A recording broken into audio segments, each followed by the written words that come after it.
Adam Schefter at ESPN says there's 275,000 people. Well, that was some party in downtown Detroit. 775,000 people, shattering the NFL draft attendance record.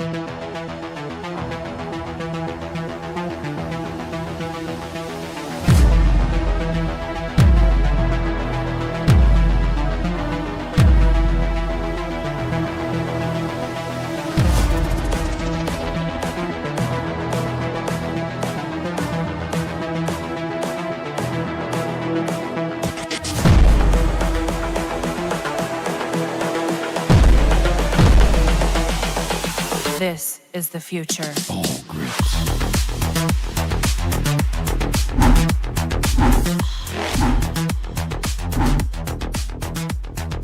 Evolution.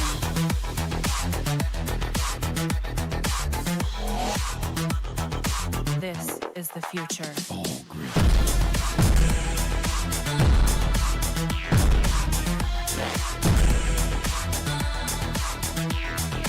Evolution.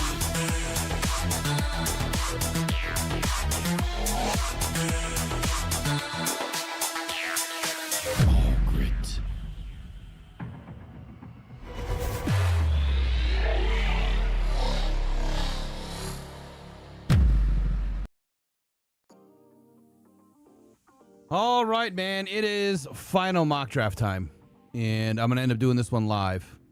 I'm going to try to get in and out in less than an hour and make it happen. Look, I think a lot of this stuff it's pretty tough this year. In a extremely abnormal NFL draft in 2026, you kind of just throw your hands up at the end of the day, and you don't know what's going to happen. Not that we know any year.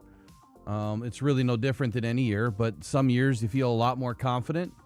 And this year, I don't know that I really have the confidence that I usually have going into this, and it's a lot of pressure to try to get things right. And I think that we're all going to get one pick right for sure. And even that, I'm questioning Fernando Mendoza to the Raiders. Should I really be questioning that by now?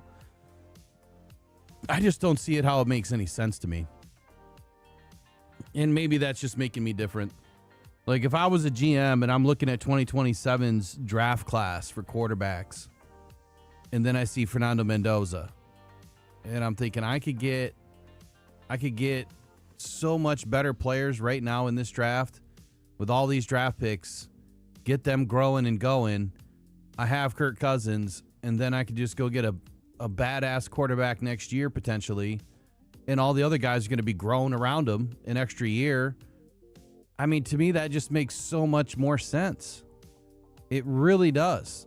And just get off of pick one. You could trade back multiple picks and still end up with a dominant football player. Like, I mean, their offensive line, like, why don't they just go in and pluck all the offensive linemen out of the draft? I don't get it. It's not a quarterback that I would take.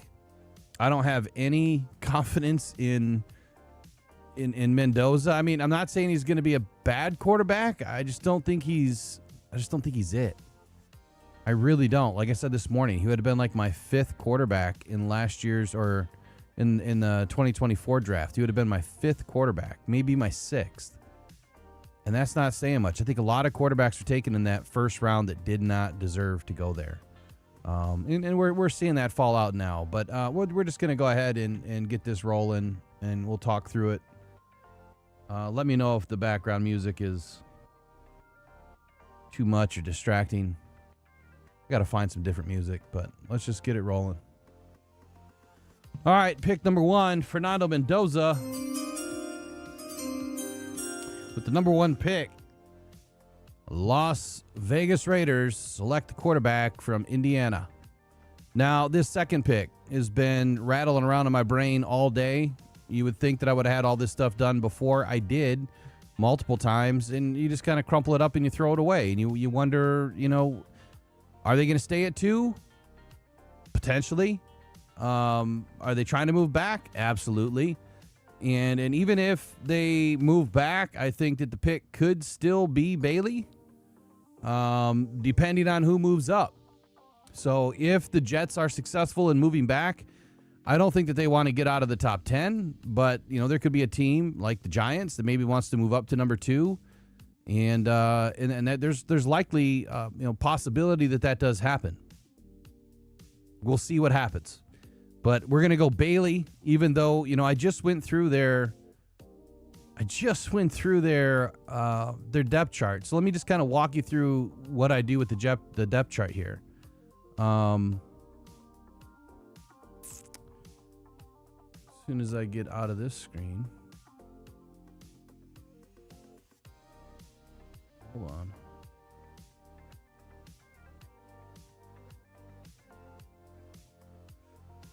Interesting.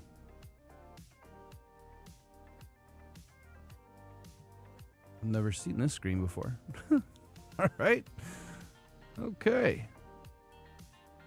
I don't want all teams. I don't know why it changed, but all right, let me get back to the Jets here, and I'll kind of just walk you through my level of thinking when I look at what's going on in their depth chart. So, everyone keeps saying that they need an edge. Not that Bailey is like the best pick, but everyone keeps saying that they need an edge, right? So they have Harrison Phillips, defensive end. And I don't have, I didn't take the time this year to get all of the grades, from last year, not PFF, right? The true grades.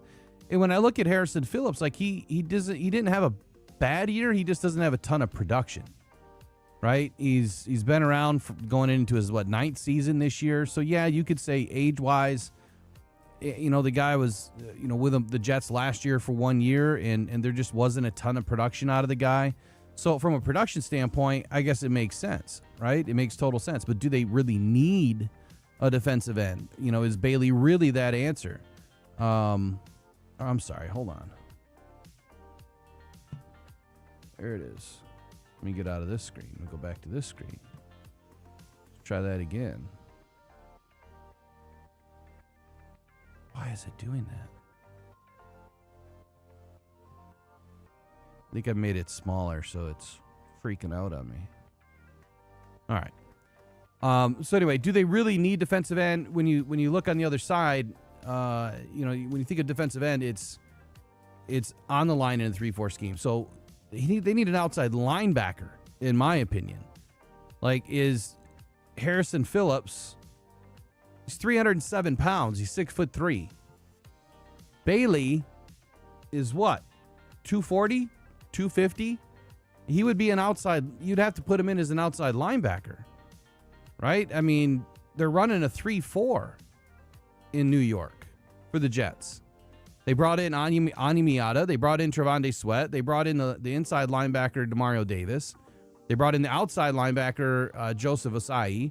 They have Jamie and Sherwood that they signed last year, and they brought in Will McDonald 2 years ago. And so when you look at their core 4 linebackers, they're pretty good. I mean, they're really good. And then their front 3, Bailey's not going to be up on the line. So they need a left. They would need an outside linebacker. So you're going to upgrade McDonald? I guess the only one that I could see maybe you're going to upgrade is Ossai. So it's I'm racking my brain about this. This doesn't make any sense. Now, Joseph Ossai is not that great. I mean, he had 5 sacks last year, 5 sacks the year before.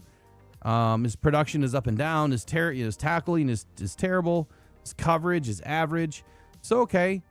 I think that it would make more sense to not go with Bailey here. I think it would make a lot more sense to go with Sonny Styles or Arvell Reese.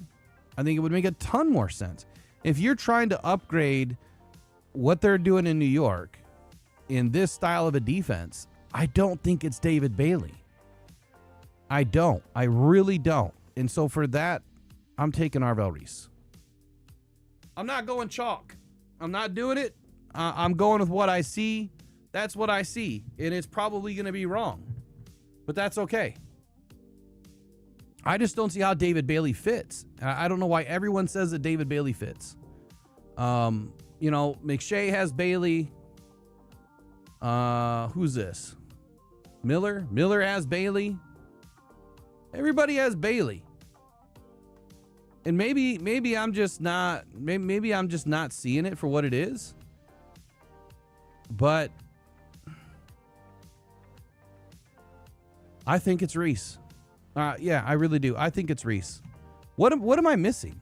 Like really, what am I missing when I look at the defense and I go through the depth chart and they're running a 3-4 this year? I just don't. I'm sorry. I'm just done. I'm not even going to repeat myself. It just doesn't make any sense to me. I hate this draft. This draft is terrible. Let's go to the Cardinals. I forgot to give them the little jingle. There you go, Jets. Here, you get your pick.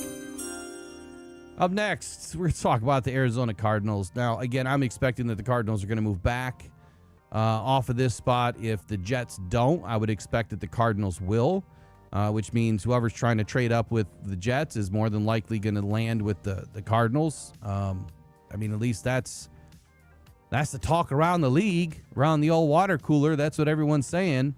And I would agree that a lot of these teams want to move back because they hate this draft too. They really do. I don't know anyone that really cares for this draft. Let me give you my notes on the Cardinals here, because this could go in any direction too. But Arizona's sitting in a true franchise shaping slot here. Quarterback's off the table, right? But offensive tackle, interior offensive line, they jump out immediately. And that tells you that this is not just about filling holes, for the Cardinals. It's more about reestablishing the structure. And if they really fully commit here to a reset, then quarterback is absolutely in play at some point in this draft, but it's not at number 3, and it can't be Tyson Simpson. It can't be Tyson. There's just no way or Tyson, whatever the hell his name is, Simpson. You're not taking him at 3. There's no way. If they trade back off of 3, then do whatever the heck you want, but don't take Simpson at 3. That would just be nuts. If they think that, the class doesn't really match the pick, which it doesn't, then you're going to go a different way. They have big time defensive needs. And I feel like, when I went through their depth chart, wide receiver, adding Carnell Tate seems like a luxury pick. The running back in Jeremiah Love makes a ton of sense. But you have 2 solid backs already in James Conner and Tyler Algier. So it's not a need. It would be a huge upgrade. And then you're going to have to trade one of those 2 guys, right? I think for sure you'd have to trade one of them. Quarterback is Jacoby Brissett. He's a bridge at best. You could get Simpson later. On the left side of the line, of the offensive line, it's good from the center over. But on the right side, Isaiah Adams and Elijah Wilkinson. Can't read my own writing, apparently. Very poor performance over the last couple of seasons. But then their will linebacker, Cody Simon, former round 4 pick last year, not a good year. And then the middle linebacker, Mac Wilson, not great. He's been around for a while. Definitely need an upgrade there. The free safeties, their corners, their nickelbacks. Look, Denzel Burke, the right corner, very poor grades, has not performed very well. They brought in Dadrian Taylor Demerson in 2024 and Garrett Williams in 2023.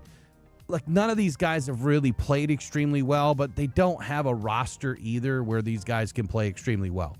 But I have 4 red lines, and that is right guard, right tackle, will linebacker, and Mike linebacker. And that's where I think that they should spend their first pick here at number 3. And if in fact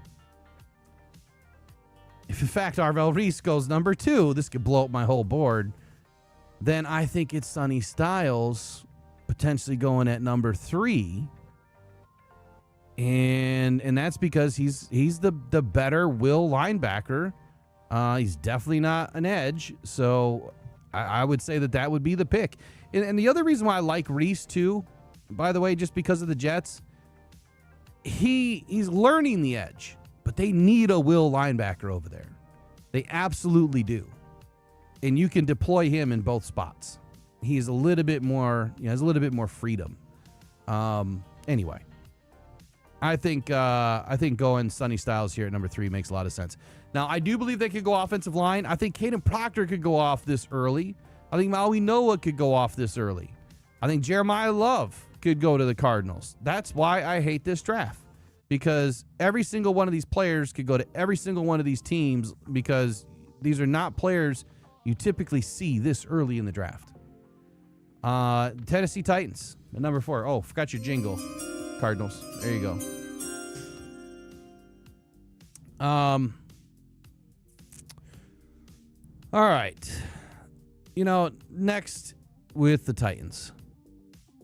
Another team that frustrates the hell out of me. All these teams frustrate me.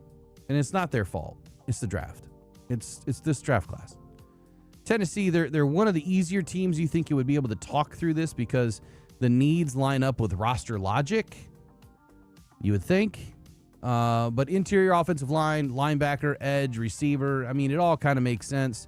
But if you're building around Cam Ward, I think the cleanest path is still protecting the infrastructure around Cam Ward and trying to keep him more stable.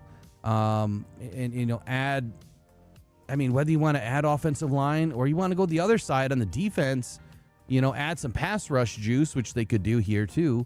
I don't think you want to force a flashy pick. I think you need to make the pick that either firms up the middle of this roster, or if the board is flat, which it shouldn't be because you're at pick 4, then lean into the trenches, man. Like go trench here and just make sure that you're building for the future. They need way too much in the middle of this roster. Breaking down their depth chart. So they have on the left side, the defensive end, they have Jermaine Johnson. He has not been good. Low production. Reese does make sense if he's on the board. Or now you could potentially see where Bailey makes a ton more sense, right? Left tackle, Dan Moore. Below average player, subpar grades, upgrade definitely warranted. First left tackle could come off the board. It could be Fano, right? It could be Proctor, or it could be Fano, or it could be Proctor. It could be one of the two.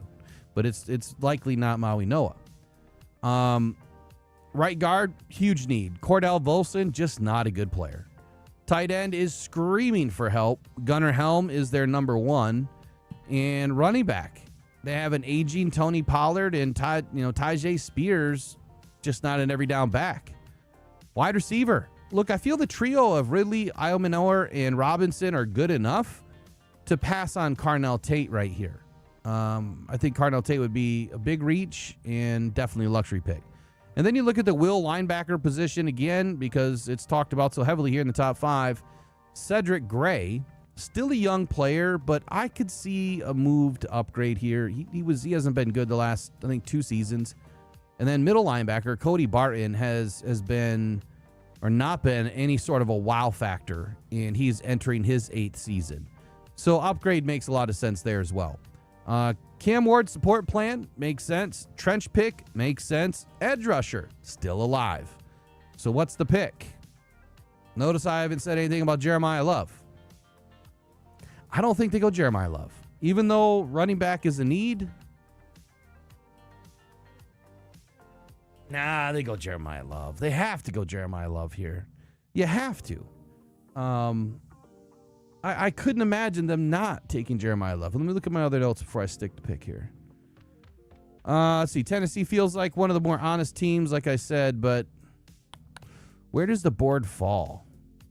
Build the middle first. Core toughness always matters, right? I mean, that is the core of your team is everything.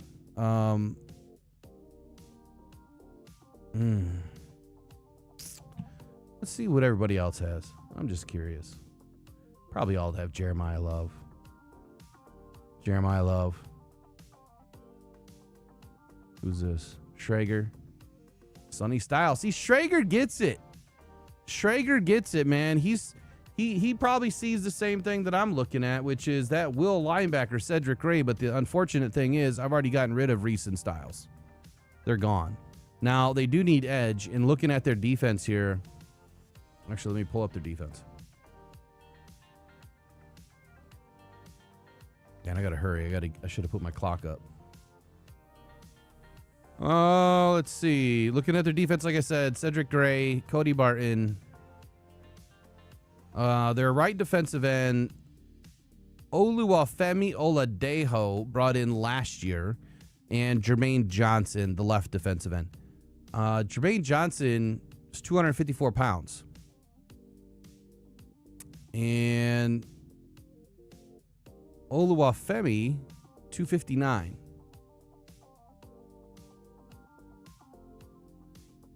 So then we talk about Bailey. He's 250. I think he fits. And if the shoe fits, you'll wear it. See ya. Bailey goes to the Titans with the 4th pick in the NFL draft. It is David Bailey, Tennessee Titans. They need edge. And then I think, it just makes sense for me. I got to be a little bit different, but we got 4 of these guys going in a row here. 3 defensive players going in a row. And next up, now you have the Giants. They didn't need to move. Look, the Giants are going to get whoever they want now. At number 5, 5 is where you really want to be in a lot of drafts. They have Jeremiah Love staring at them. They have Caleb Downs staring at them. Carnell Tate staring at them. What's not to love about being in this position right now? They also need offensive line.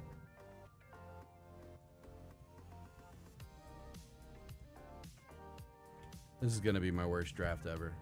Now, remember, I do call this live. So what I put on paper is one thing, but I call it live. And that's based on who's on the board, right? Because that matters. Who's on the board. And we'll see how that changes. So according to my board, I had, of course, Love number 1 on my rankings. I had Styles 2. I had Bailey 3, and I had Reset number 4, and all those players are gone except for Jeremiah Love. But Caleb Downs at number 5 is intriguing because the Giants do need a safety. They would love to bring in another wide receiver to pair up with Malik Neighbors here. The Giants are in a strong slot because their needs live at a premium where premium positions are available right now. And that means that they do not have to get cute. They don't have to get desperate. Defensive line, corner, interior offensive line, it doesn't matter. Whatever they really feel is their most pressing need, or whoever is the best player available to them, however they do their business, I think that they find a premium asset here at pick 5. The question is, are they going to value Jeremiah Love over Caleb Downs? Let's take a look at their depth chart.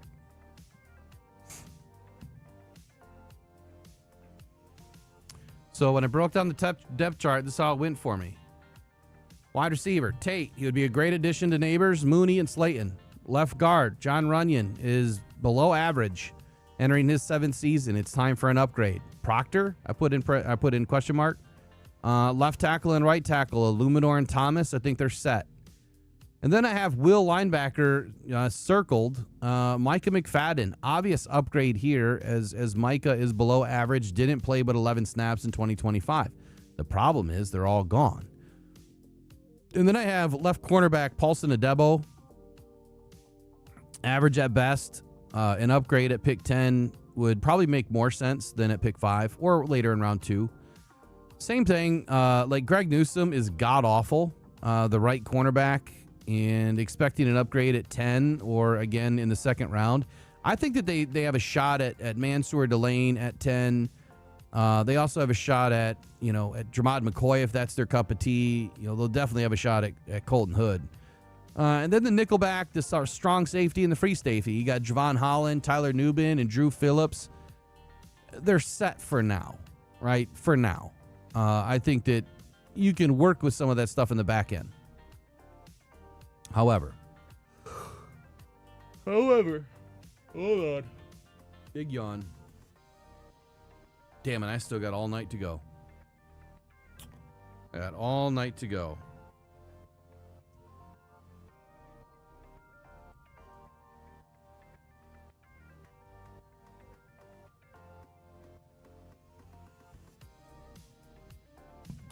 When I looked at Andrew Phillips, his grades are like a Christmas tree. He's all over the place. He's only been in the league for 2 years. And is it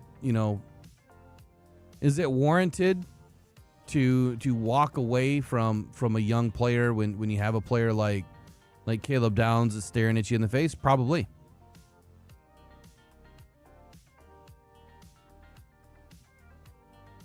Cam Scattaboo, that's the other thing, coming back from injury. And they don't really have anybody behind him other than Tyrone Tracy and Devin Singletary. I mean, Tracy, he can fill in, but he's not gonna help you win football games day in and day out. I don't think. It's a personal opinion. We all know what they say about opinions. If I were to do anything, I think that the nickel slot would be a great way to get upgraded. Javon Holland.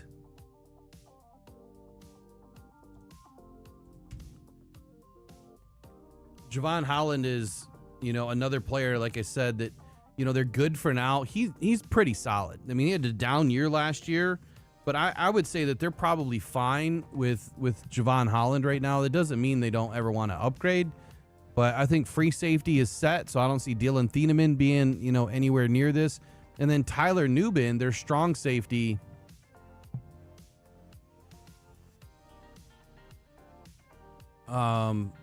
He had a very bad year. His first year was good, but last year, not so hot. So here's what I think the plan would be. If it were me, I would love to get Carnell Tate at number 5 if I'm the New York Giants.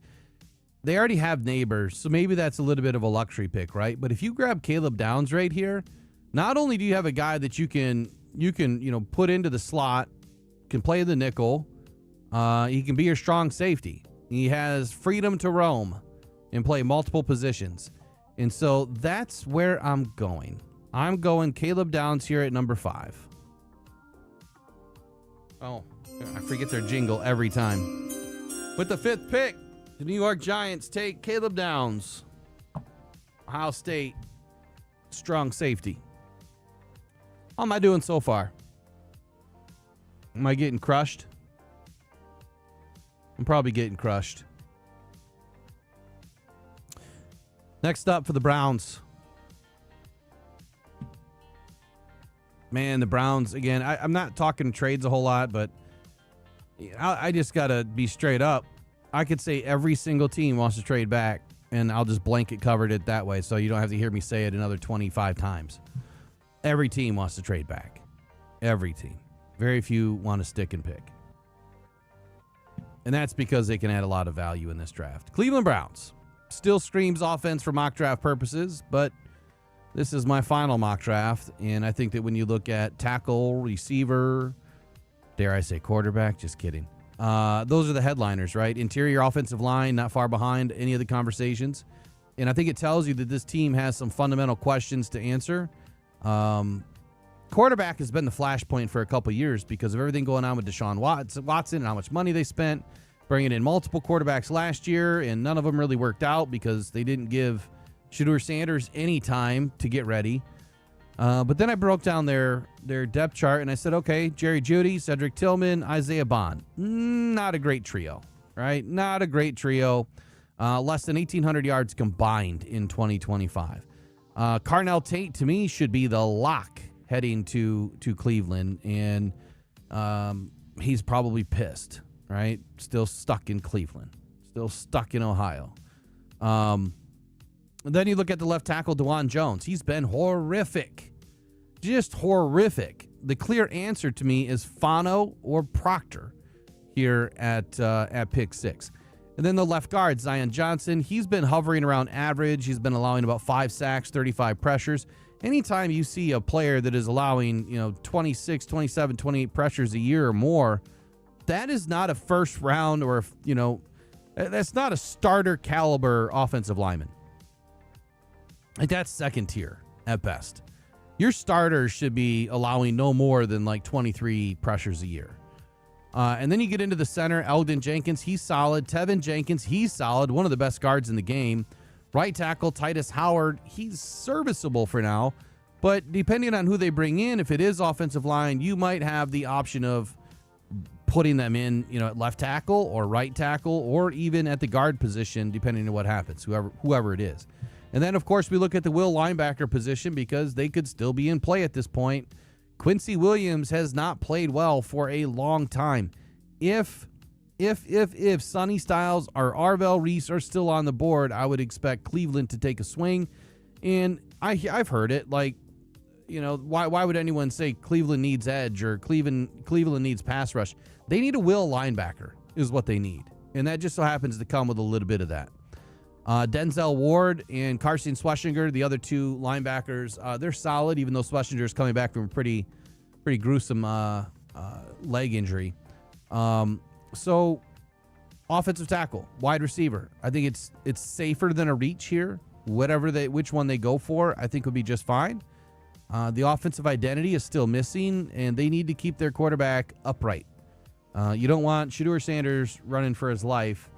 And I think right now, with the way things are falling, man, look at that running back. Oh, wait, they have Quinshon Judkins. Would you upgrade over Quinshon Judkins right now? Probably. I absolutely would. But he had a pretty decent year. And I think there's a lot more to come for him. So I would say probably not. Harold Fannin, really good year last year.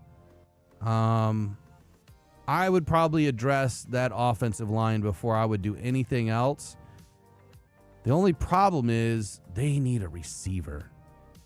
And that's right, these Ohio State boys, they are cleaning house. With the 6th pick, the Cleveland Browns take Carnell Tate. And if anybody moves up to 6, it's still Carnell Tate. If anybody moves up to 5, it's probably still Caleb Downs. This mock draft's going to be busted. You can see it already. But it's kind of fallen in line right here for the Washington Commanders because, look, they're going to get the player that they've been wanting this whole time, and they didn't even have to move. That's the fun part about doing a mock draft without any trades. On the clock, I think receiver and front 7 help are probably the strongest lenses to look through, but if a true difference maker is still available as a wideout, well, you'd probably take that player too. If the board is cleaner on defense, you can justify taking a difference maker on defense. But at the same time, I really think Jaden Daniels needs the most help.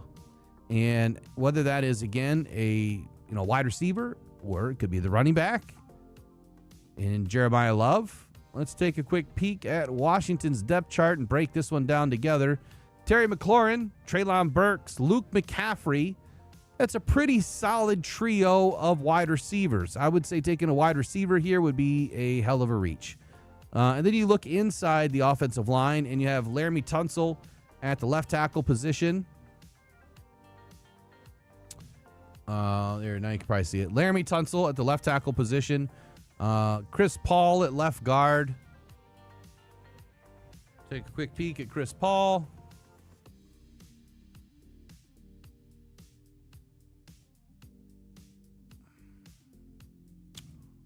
Chris Paul's been horrific.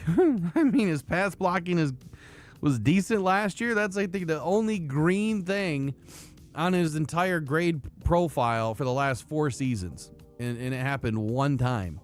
So he's not good. Nick Allegretti is going to be fine for now.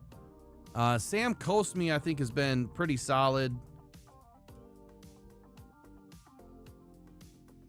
He's been one of the better guards. And then they just brought in Josh Connerly. So if you're looking offensive line here, you're looking at left guard, and that's Chris Paul. That's the immediate upgrade for me would be Chris Paul.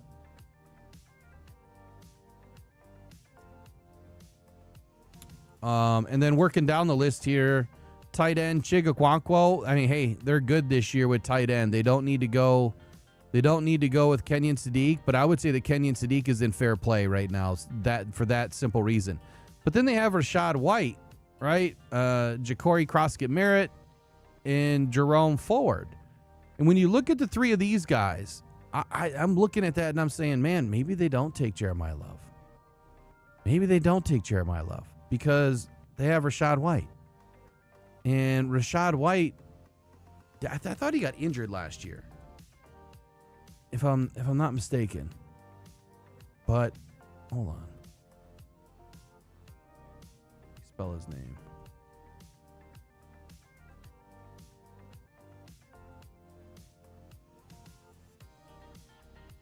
last season,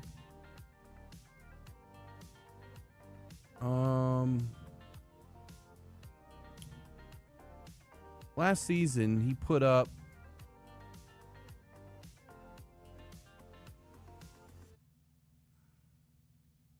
goodness. Where is it? 572 yards. It looks like he played the entire year. I thought he missed some time there, but maybe he didn't.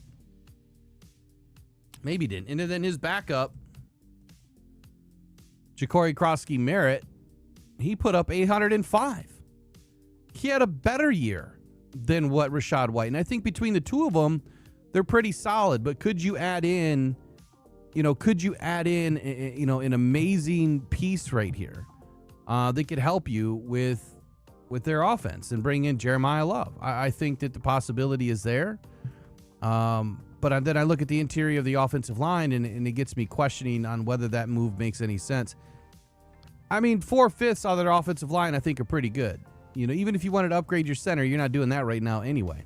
All right, so we flipped to the defensive side of the football. They brought in Odafe Owe, Tim Settle, Leo Chenal, Clavon Chason, Nick Cross at the strong safety position. They brought in Amik Robertson. They brought in Mike Sainristil in 2024. They still have Will Harris. Will Harris in their, what is he, a strong safety for them? Free safety. That's crazy. God, Will Harris. Remember how everyone didn't want that guy back ever? I can't wait till Marcus Davenport re-signs with the Lions here in a couple weeks. It's going to be awesome. Can't wait. Will Harris has not really ever been that great. I think we all know that. And so I think that, bringing in a safety here would make a ton of sense. It's just way too early. It's just way too early to bring in a safety. When you look at their needs analysis, it does say running back, according to PFF, and it does say safety. Defensive line, way too early. All right, how about wide receiver? We just kind of went over that, right? I think that they have enough to keep the boat afloat between Treylon Burks, Luke McCaffrey, and Terry McLaurin. I mean, that's a pretty solid trio. There's not a wide receiver that I'm taking right here. You could probably throw Mekhi Lemon in the mix. Why not? You could probably throw Jordan Tyson up that far. But if I'm them and I'm looking at the safety, the safety room, if I'm trying to upgrade my safety room, I'm taking Dylan Thieneman or Jeremiah Love, right? And it's going to be Jeremiah Love. Even though I don't think they need it. I think with the 7th pick that the Washington Commanders are going to take Jeremiah Love, but I'm going to tell you my immediate play here, if these were the players that were on the board, then I'm going after the left guard or the safety in this case. I would go left guard or safety. And I would take either Neone or I would take Dylan Thieneman because they need a free safety. I think teams just have a heartburn right now taking the players that are available in the grades that, they're probably going to get back from everybody. That's what maybe they're fearing that. I don't know. I wouldn't fear it. I wouldn't care what anybody said. I'm going to get the guy that's good for me, right? All right, but now we're at pick 8, and I just kind of blew up the board. So it's all a mess now for the Saints. I mean, they're not going to get Tate. They're not going to get Love. Caleb Downs is gone. And there isn't another linebacker on the board for a long time. On defensive line, I can't imagine them taking defensive line this early. I really can't. But let's take a look and break down their depth chart. Where is it? Come on. It's like, where's Waldo? I can never find the damn thing. It should say... I'm looking for Saints, and it says New Orleans. All right, here we go. Starting at the top, they have Mason Tipton, Chris Olave, and who is that? Devon Vell. Trio of wide receivers. Olave needs some help here. Absolutely, he needs some help. Now, they also brought in Jalen Polk. It was a trade. Polk has not done well, so that's not an upgrade. They definitely need some help in their wide receiver room. Left tackle, Kelvin Banks, pretty solid. This David Edwards at left guard.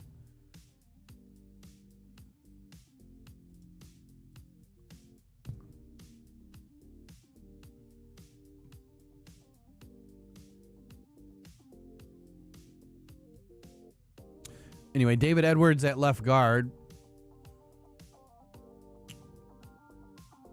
I mean, he's okay, right? No real concern there at the left guard position. Cesar Ruiz. Old Cesar Ruiz is not very good. He'll be entering into his 7th season. He had his best pass blocking grade last year. He allowed 3 sacks, 2 hits, 14 hurries, 19 pressures. So he didn't allow a ton of pressures. Looks to be a whole season. But his grades are just not that great. So if you want to upgrade right guard, this is the time to do it. And then Talis Fuaga. So for me, for the Saints, if I'm going offense right now, this is where Maui Noah makes sense, or Olavavega Nioni. Now, I say Francis Mauigoa makes sense because I could see him sliding into the guard position. If teams are worried about his back, I mean, it's already fallen a little bit for me already, but if teams are worried about his back, then I think that's the initial play for Francis Mauigoa is you put him on the inside. Defensive side, though, they have Brian Brissy they brought in a couple of seasons ago. Devon Godshaw at the nose tackle position, way too early to take a nose tackle. They have Nathan Shepard at defensive tackle, again, way too early. The linebacker position, you're not going to find anybody right now other than a middle linebacker. And so Caden Ellis is someone I think they brought in this year. Caden Ellis. Almost positive they brought him in this year. And he's pretty good. Like he's not terrible. He's better than most of the Mike linebackers in the game. So I don't think that they need to bring in like CJ Allen this early or anything like that. They have Chase Young, which we know he's not young, and they could definitely use an upgrade there on the outside of their linebacking core. But are you going to consider putting Ruben Bain in as a linebacker? Probably not. Not at 270 pounds. I think that Ruben Bain makes a little bit more sense to be, on the line of scrimmage as a defensive end, not as a stand-up, linebacker, off-ball linebacker style in a 3-4 defense. And not to say that you couldn't put him in the wide 9 in their defense, right? And or put his, hands in the dirt. There's options there. So Bain could make some sense here, but just not as clean as I would like it. And then you start looking at the cornerback position, right? They have Isaac Yiadom and Justin Reed. So left corner Yiadom.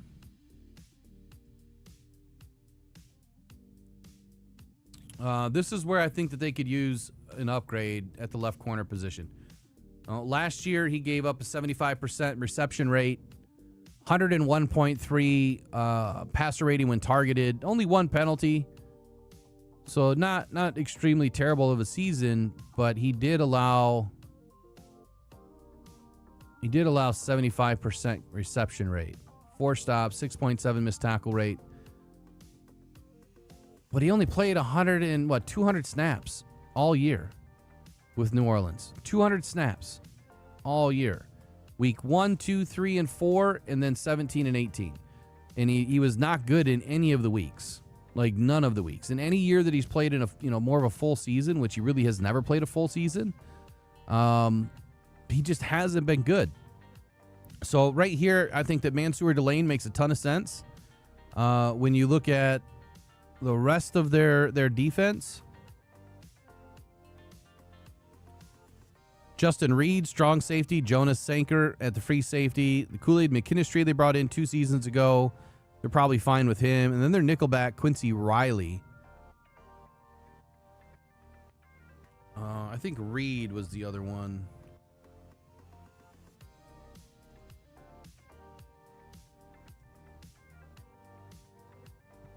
Apparently I can't spell his name. Where you at, Quincy? Oh, maybe because his name's not Quincy. It's Justin.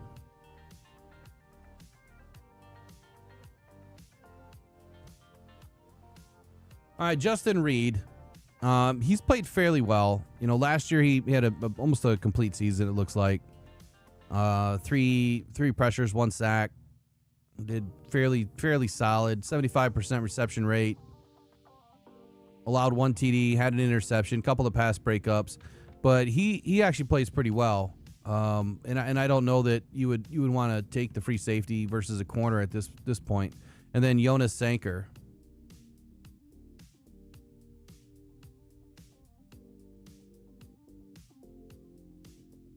Now, he was brought in last year as a 3rd round pick 93. He did not have a good year. His run defense is pretty solid, but anything after that was horrible. But he did put it in a complete season. So if you're a team like the Saints, are you willing to double back and bring in another player to elevate that room? They have Julian Blackmon backing him up. And that's really it. I mean, the rest of that group behind them is pretty thin. I would say their biggest need is going to be at the left cornerback position. And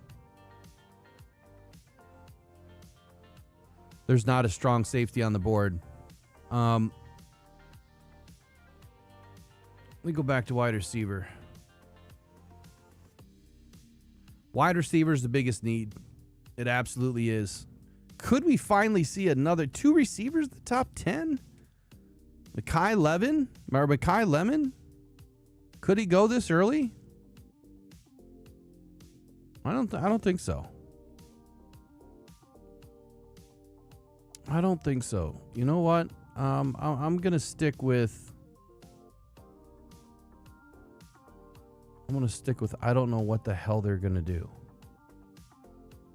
This is a tough one.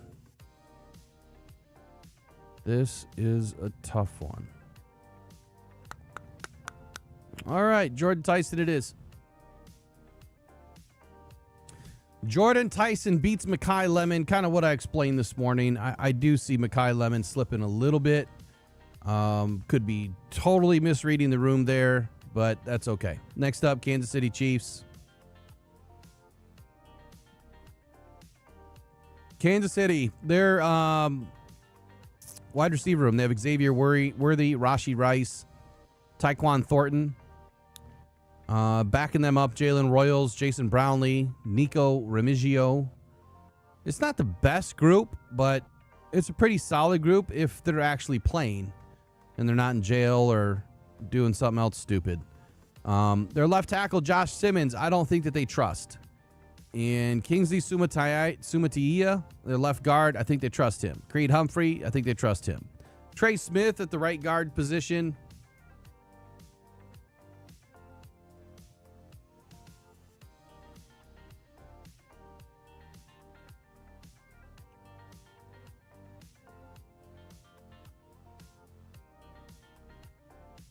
He's been phenomenal.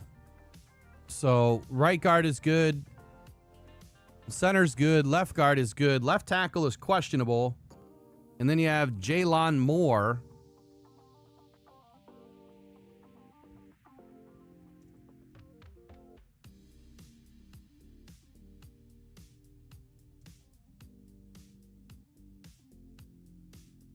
Jaylon Moore. He's been better than average. He had a down year last year, but he's been better than average. So I would say that Kansas City, if they're going to make any sort of a move, it would be at left tackle.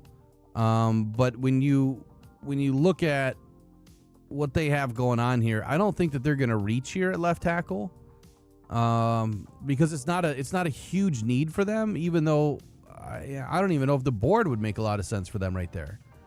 Wide receiver, it's a need, but I don't think it's the best need.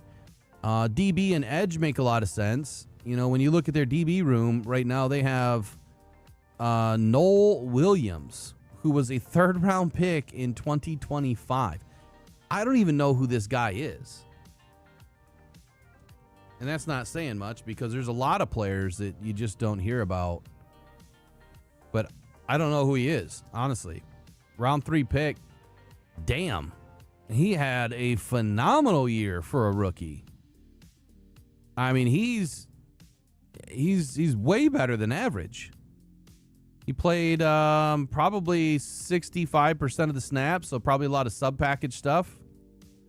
10% missed tackle rate, 54% completion percentage against. 6 penalties, though, so a bit handsy. 83 passer rating when targeted. So, hey, pretty solid work. Looks like he lined up outside corner mostly. So I would say that that's not a huge need. Travis Kelce's a huge need. He's obviously going to be gone. And then they have Christian Fulton on the right side. Christian Fulton.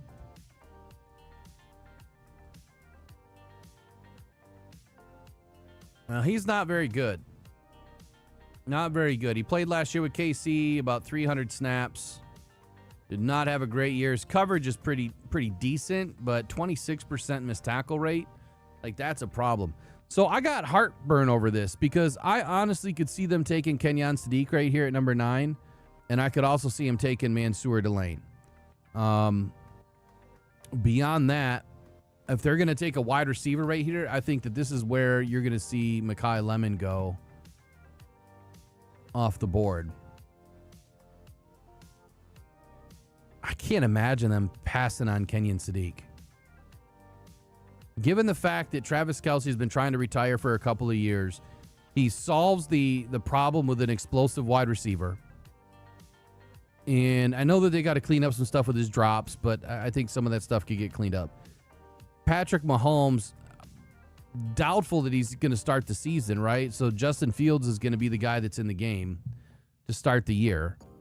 And maybe they go defense because of that, and they look at a tight end next year or later in the draft.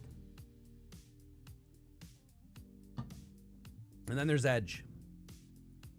Now, they run a 4-3. And this is where I could see Bain utilized.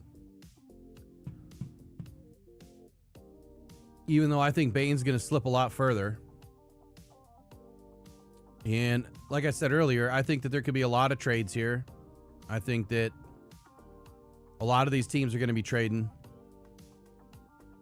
I could see Bain utilized here. To me, it's Bain, Kenyon Sadiq, or Mekhi Lemon. I'm going to go Bain, even though I don't like it. With the 9th pick, the Kansas City Chiefs screw up and they take Ruben Bain. All right, now we got the Giants back on the board. They took Caleb Downs at pick number 5. They took Caleb Downs at pick number 5. With the 10th pick in the draft, I think that they're going to take the opposite of what they didn't take to start the day. And if I go back to my needs analysis that I put together on them, and I got to hustle. It's going to take way too long. Once I get to the first 15 or so, 17 picks, then I'll hustle. But will linebacker position hasn't been settled. Well, they're not going to find one now. And I think this is where we see the start of some offensive line. Even though we probably should have seen some already. There's not one offensive lineman that has come off the board yet, and this would really help out the Lions if it went down this way. Like, this would be huge for the Lions. But once one goes, they're all going to start going, and that's why I think that there's a lot of trades that make some sense here. Because the teams that are trading, that want offensive linemen, the teams that are trading back, if they trade back to the right position, they're still going to end up with the player that they wanted.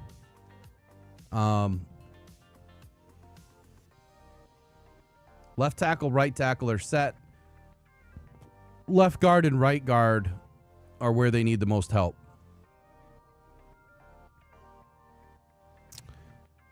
The question is everybody or anybody concerned about Maui Noah and his back? Because if they are not, we are going to have 2 back-to-back University of Miami guys going off the board. If they are concerned about his back, then I think you take the Pierce guard in the draft. Olavai Vega, Neone goes to New York with the 10th pick in the draft. Up next, the Dolphins.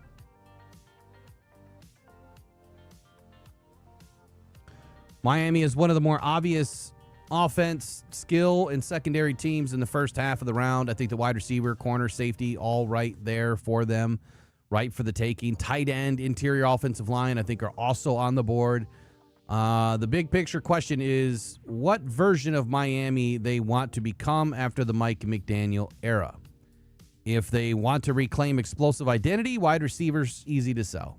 If they want to stabilize the roster, I think the DB makes more sense. This is a team that can justify multiple directions, but the pick should still say something clear about who they are trying to be. Post Mike McDaniel, wide receiver versus secondary, stabilize or get explosive. What's it going to be?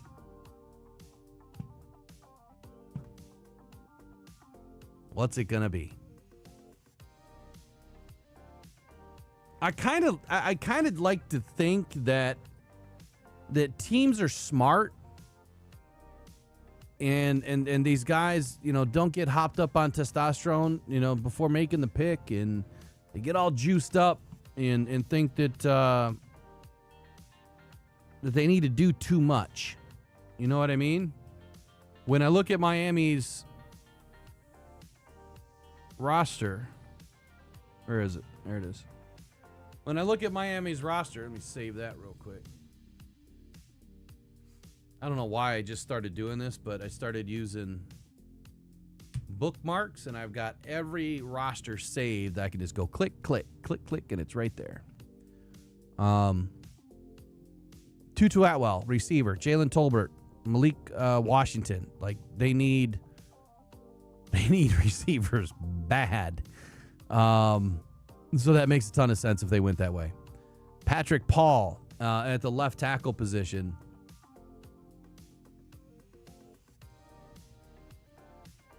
Patrick Paul at the left tackle position. He's young and he's not good. It was a round 2 pick last year, 55 overall.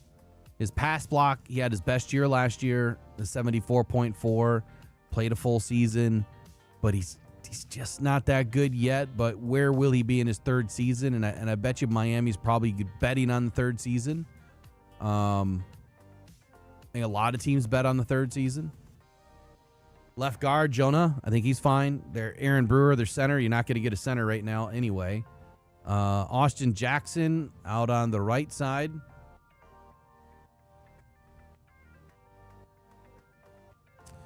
Now, Austin Jackson has also been middling, maybe a little bit better than average at times. Last year, he only played 318 snaps. The year before that, 542. The year before that, 1,050. The year before that, 84. The year before that, 1,096. He only has 3 seasons since 2020 that he's played in a full season. And I don't remember if he has an injury from last year or not. He might. No, he did, and then he came back. That's right. He did, and then he came back. And then their other guy, Jamari Salyer.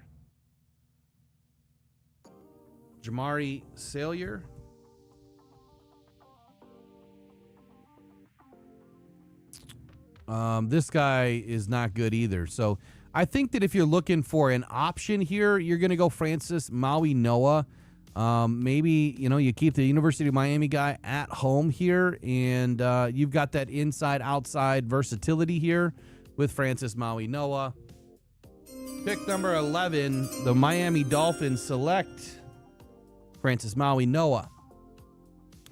On the clock, how about them boys? The little boys down there in Arlington, Texas, the Dallas Cowgirls. Definitely taking a punter. And then a kicker at number 2. God, I hate the Cowboys.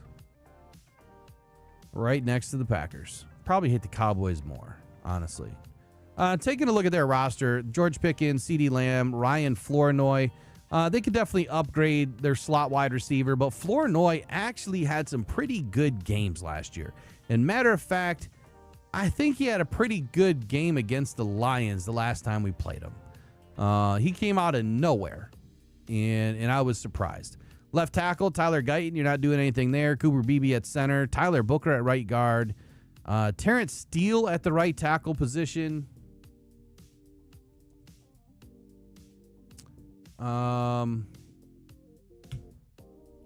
Let's just double back on offensive line for a brief moment.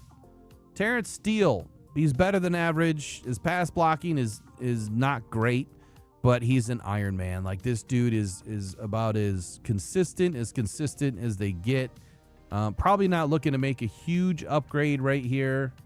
I would say that safety is probably a big play for them defensively. And then offensively, if anyone is going to get an upgrade on the offensive line, I think the only one, I mean, because they're all pretty decent.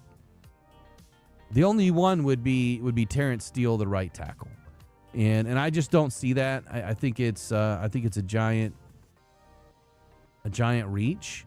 But then let's go defense, right? They got Otito Ogbonya at the defensive end. They brought in this year from the Chargers. Kenny Clark in the trade. Quinnen Williams in the trade. Well, no, that wasn't a trade. They picked him up free agency, I think. Rashawn Gary, though, in the trade. So their front four, pretty solid. Or the front three, pretty solid. To back them up, they got Odebayo Odelei, and Jonathan Bullard. So they're pretty good in their front three.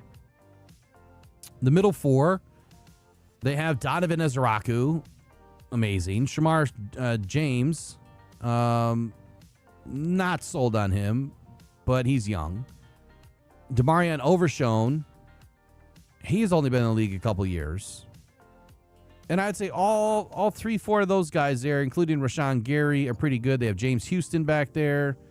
Man, they got Tyrus Wheat back. Jesus. Wheat thins. Left corner, though, Siobhan Revel. Right corner, Kobe Durant.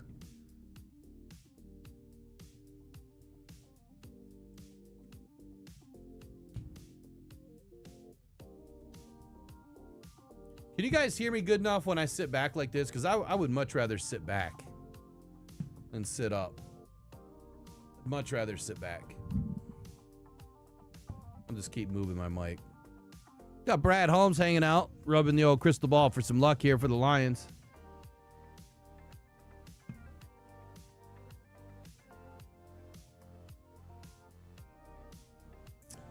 So, Siobhan Revel, he's only been in the league a year.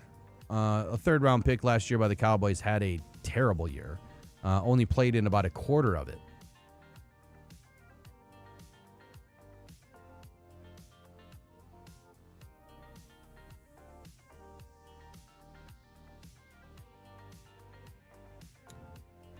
So I would say that's probably the biggest move. They got Deron Bland still in the nickel slot, or the nickel back. Malik Hooker at free safety, and Jalen Thompson at strong safety.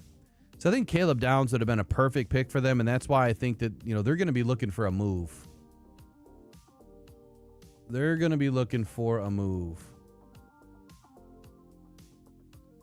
I just lost my page. Where'd my page go? Oh, there it is. Oh, that's not it either. Where did my page go?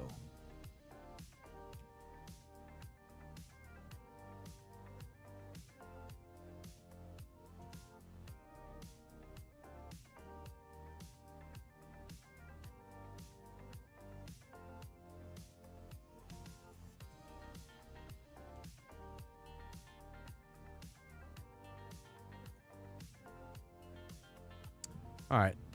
I'm back up here. All right. So Malik Hooker, he's solid. I mean, he's been in the league a long time. You're probably looking at wanting to upgrade this position and bring someone in that can be The replacement piece has been around a hot minute. Jalen Thompson at strong safety. So from Willie Cooker, I mean, Dylan Thieneman would make a lot of sense as a replacement, someone they could bring in. But at corner, man, Kobe Durant. I haven't looked up Kobe Durant.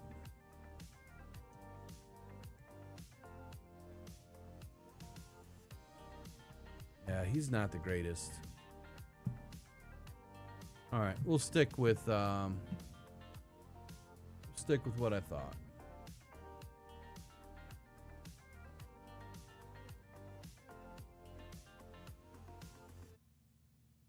All right, Mansour Delane finally goes off the board here. The Cowboys at pick 12 select Mansour Delane. All right, now the Rams. You could have a trade here with the old Lions if the Lions feel like, you know what? It's been pretty thin for offensive linemen so far. You've only had 2 off the board, Maui Noah and Oliva Vega Nioni. So I'd say at this point, they went back-to-back, right? And so I would say at this point, you know, maybe the Lions are getting, getting a little antsy in the pants. They don't want to lose out on getting their guy, and it's getting real close, and moving up a few makes a lot of sense. But then again, who do the Rams really want? Right? Who do the Rams really want out of this draft? Like, what do they really need? So the Rams are in a very healthy draft position.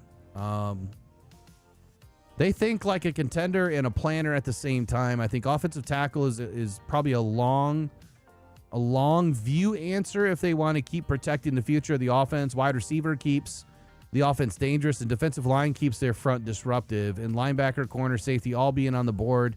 I think that it means, well, not linebacker anymore, but I think that there's no shortage or fallback plans here, especially if they move back. I think there's plenty on the board here for them to move back. Now, I'm not doing any trades in this mock draft, so it's not really necessary to talk about.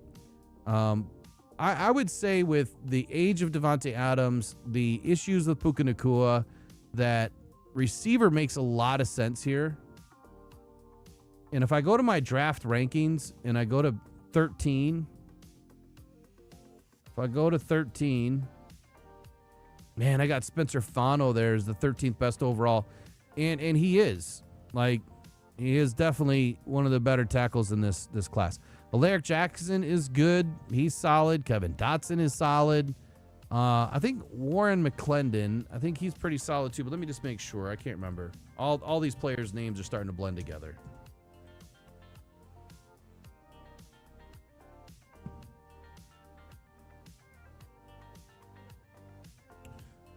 He's only been in the league 3 years, 2 bad years, 1 stellar season last year. They're probably hoping that he's going to pick up where he left off in 2025, stepping into 2026. So Steve Avila is the only guy that would be left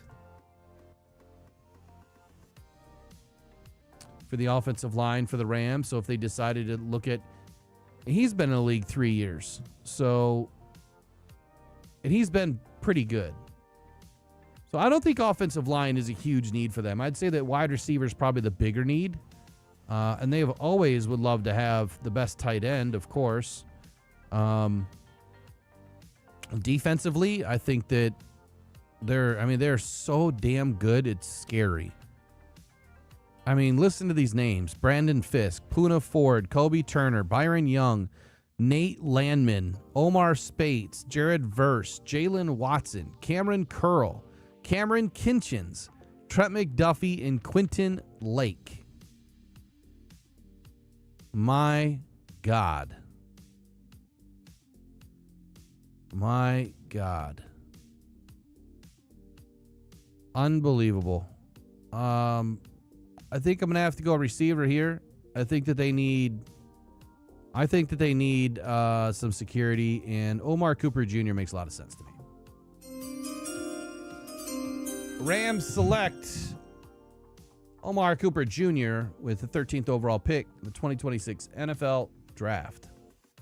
Up next, Baltimore Ravens. Baltimore Ravens Who else picked a receiver? Anybody else pick a receiver for the Lions or for the Rams? You guys know? I can't see them. I keep seeing Ty Simpson's name pop up. If the Rams take Ty Simpson, that would be the dumbest move in history. I'm sorry. If Stafford goes down, your season's over. It doesn't matter anyway. It doesn't matter anyway. Man,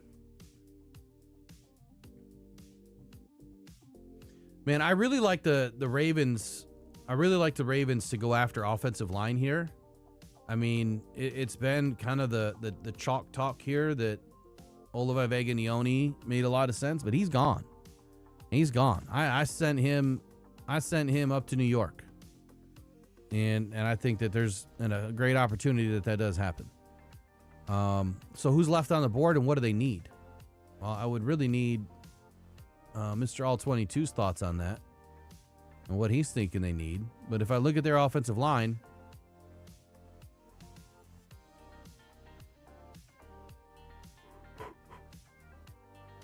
I'd have to make coffee at 5 o'clock in the afternoon. John Simpson, their right guard.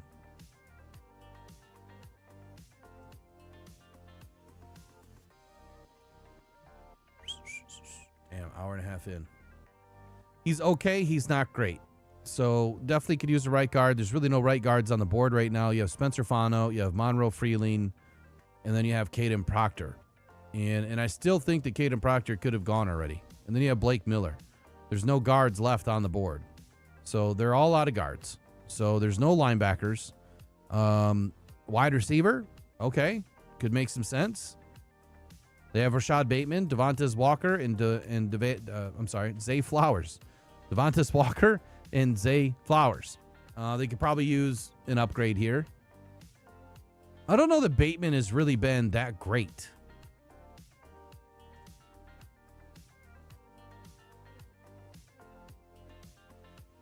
And he hasn't been that great. Let's take a look at his receiving chart. 224 yards last year.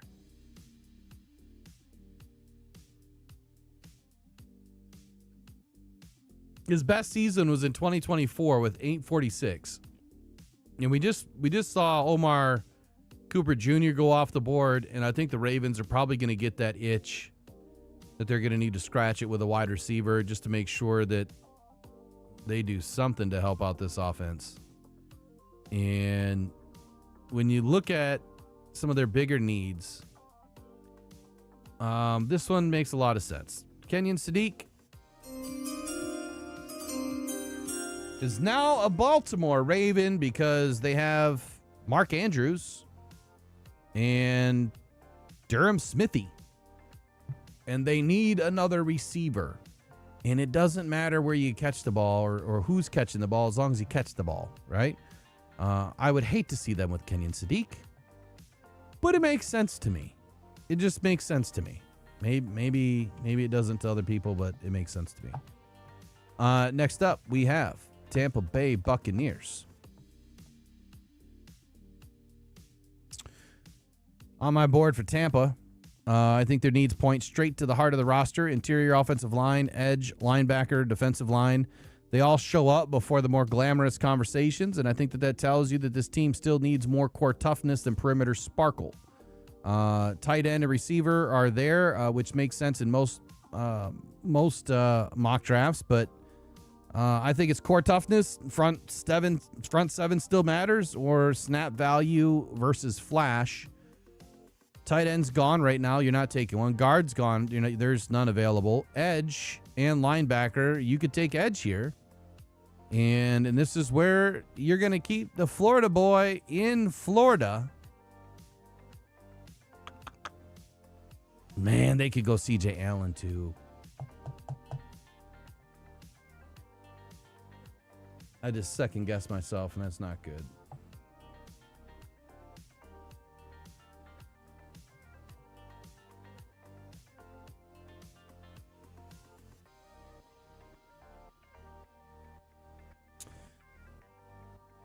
You know what? Hold on here. Say if Alex Anzalone.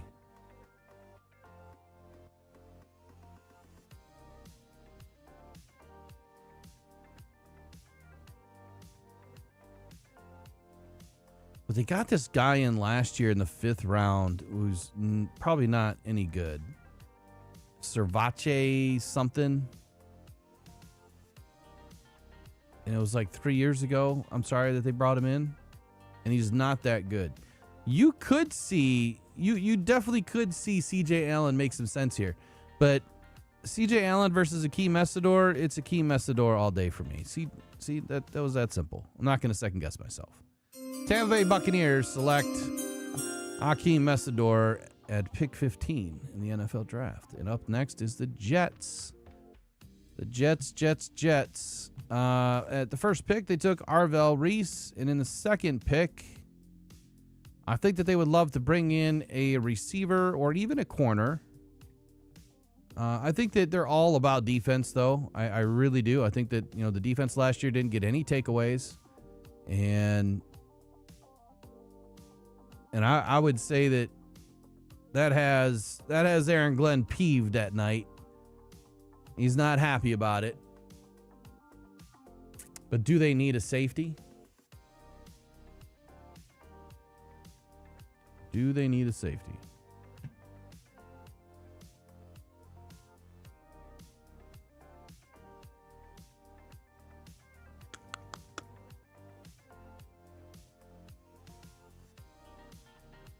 Andre Sisco and Malachi Moore.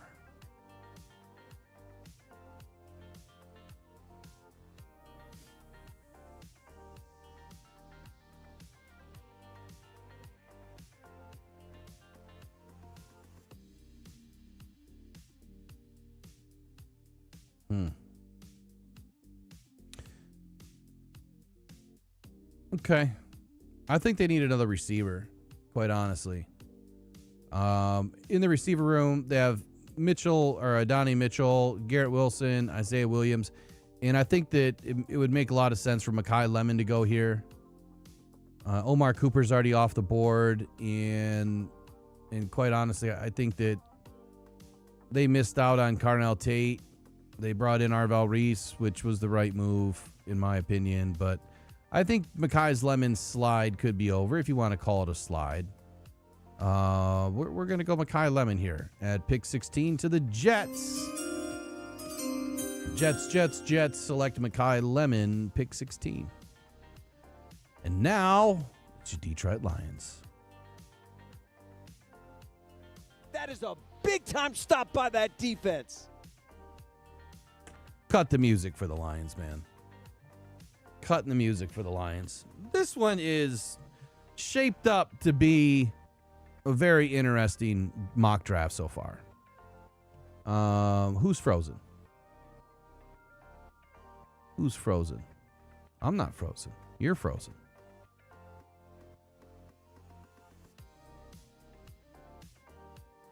Shouldn't be frozen. Better not be frozen. So I got to be right back on here in about an hour.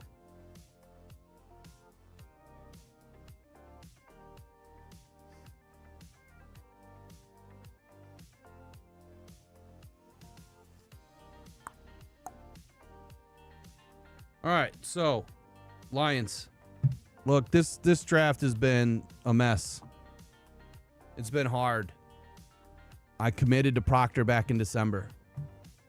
And I said that if Emmanuel McNeil-Warren was there, I would probably take him. I do not trust Kirby Joseph. I do not trust Brian Branch being back in time. I don't trust Brian Branch being Brian Branch when he comes back. I do not trust Chuck Clark to fill in and be a Brian Branch or a Kirby Joseph. And no, I do not like green eggs and ham. No, I don't. This is a tough one because if this works out the way that it has so far, and honestly looking at this board, I'm thinking it's not as bad as I thought it was. Makes a lot of sense. We walked it out. We talked it out. I think a lot of these players are going to be off the board by this time. Maybe they don't go to all those teams, but I think a majority of these players are going to be off the board right here. And then in the same breath, when we have a bunch of trades happen, I think that that's where Spencer Fano, Monroe Freeling, and Caden Proctor are off the board, potentially before pick 17. And that's the craziness of this draft that I just did, because Spencer Fano and Monroe Freeling and Caden Proctor are all on the frickin' board. Without trades, that probably could happen. So, since this is the no trades mock draft, and it is my final of the year, I'm going to stick and pick Caden Proctor. That is a big-time stop by that defense. Yeah, not this time, buddy. That's a big-time play. That was the wrong one. Sorry. It was a big-time play, man. I think that Caden makes a ton of sense. You know, Nick Saban has said plenty. And at the same time, maybe he didn't say enough. But I think that he said plenty in his conversation with Pat McAfee that, you know, Caden will do whatever you ask him to do when he's in the building. He's a player that is going to put it all out there. He's never not hit a weight that he wasn't asked to hit. And that's the only thing that matters, right? When you're at home and you're away from work, your boss, if you work for somebody, doesn't expect you to do things a certain way when you're at home, right? Well, if it's your off season, you can do whatever you want, but it's up to you to be the pro when you get back here. And that's the difference that's going to happen at the NFL level. And Caden Proctor, I don't think is this Caden Proctor that everyone's making him out to be. I think that there's a lot of smoke screens going on, and I think that there's a lot of intel flying around that's been trying to suppress Caden Proctor this whole time. Because there's other teams that want him. There's no team in the world would walk away from Caden Proctor if they had a legit need for it and it fit their roster. Nobody would walk away from a player like that. They are extremely rare. When we think of players like Giovanni Manu, who has a very similar profile to Caden Proctor, the difference is Caden Proctor is 6% body fat. 6%. So y'all can talk all you want about Caden Proctor being overweight, but at 6% body fat, that dude ain't overweight. But Giovanni Manu is probably closer to 18% body fat. And he's still in great shape. A lot of you sitting here watching this are probably 35%. All right? Some of us older folk that don't have the luxury of being young, it is what it is. But I think Caden is going to walk in and do what he's asked to do. And the good thing is he can slide inside. But having a natural left tackle come in allows them to keep Penei Sewell on the right side. Doesn't mean that they're going to. It doesn't mean that if this board lined up this way, that they may, they may try to get two players. They may try to trade all the way back up and get another player. They might take Caden, throw him in at guard, come back from Monroe Freeling, throw him out on the left tackles. I would do that in a heartbeat. But having two rookies next to each other is kind of rough. It's pretty rough. But anyway, I'm sticking and picking with Caden Proctor. I didn't do this draft to make it, happen that way, but it just happened that way. I'm doing this live. I do it every year. I do it live. Some years I come in and it's all pre-prepared. I'm doing it live based on the 15 pages that I have open of research. The next pick, though, for the Minnesota Vikings is going to be Dylan Thieneman. And then for the Panthers, the next pick is going to be Emmanuel McNeil-Warren. For the Cowboys, with their second pick at pick 20, which they should have. I don't know if they're going to have it, but they should have it. I already gave them Mansour Delane, and now you're starting to look at the interior of the defensive line. Let me get back to my notes.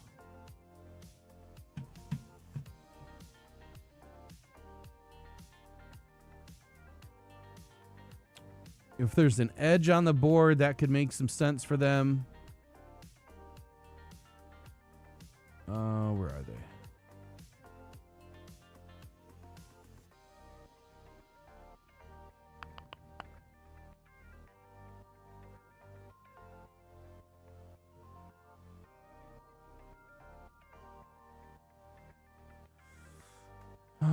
Let's see. Kenyon Sadiq is definitely gone already.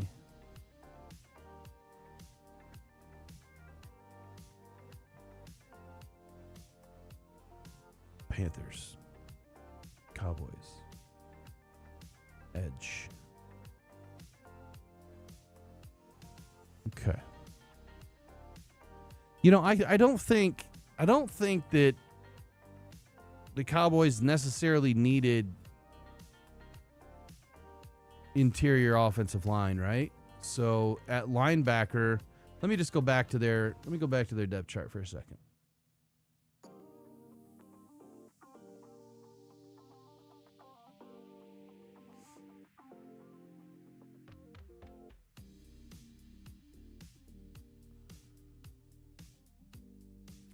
Looking strictly in the inside of their linebacker room.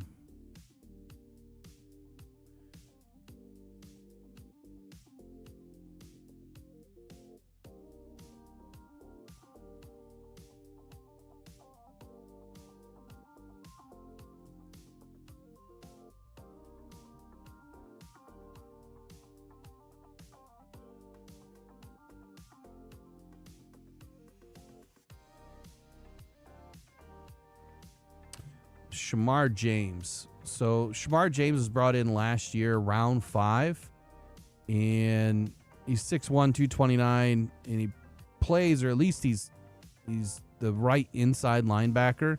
I don't know, or I don't really think that CJ Allen would be a 3-4 inside linebacker per se. I guess I would see him more as a Mike linebacker in a 4-3 scheme, but I've seen crazier things.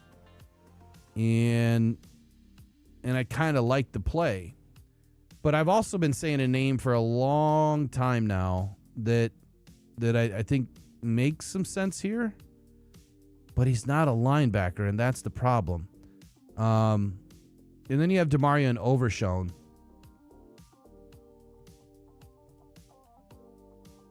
who he's been in the league 2 years. He's been pretty solid. I mean, his numbers aren't perfect, but he's been pretty solid.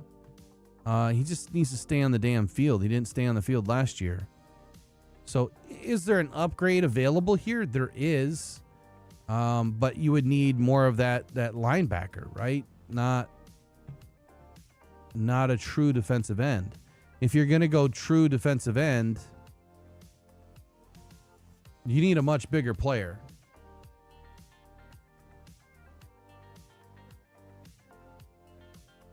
You need a guy that's like 300 pounds, 290, 300 pounds. And I don't think that player is Keldrick Falk either. And he's definitely not going to play that big. So the question is, who could they bring in? Who could make a lot of sense for them with this second pick? And that is a damn good question. I don't know if they're going to do anything with George Pickens. Maybe they take a receiver here if the plan is to try to trade him. I'm sorry, not trade him. They hold on.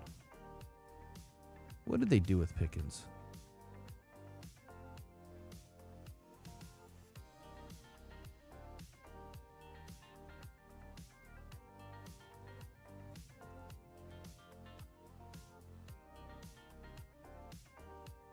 Yeah, they didn't trade him yet. But there's no long-term deal in play for Pickens. Maybe there is a trade coming. Maybe there is. And so maybe receiver makes a lot of sense. If they're not considering a long-term deal with Pickens, then it's either they're trading him or they bring in a receiver anyway, and then they just let it play out the way that it plays out.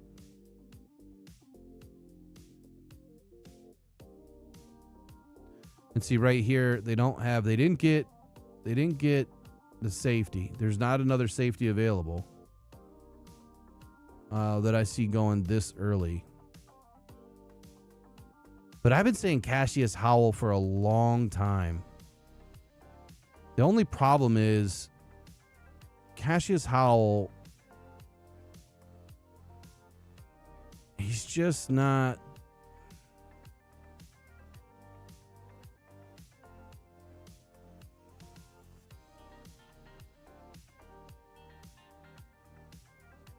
Yeah. I'm going to go Cassius Howell to the Cowboys here at pick 20. It is not a normal move. I don't even know if Cassius Howell's been taken in the first round by anybody else. Maybe I'll wait a second here.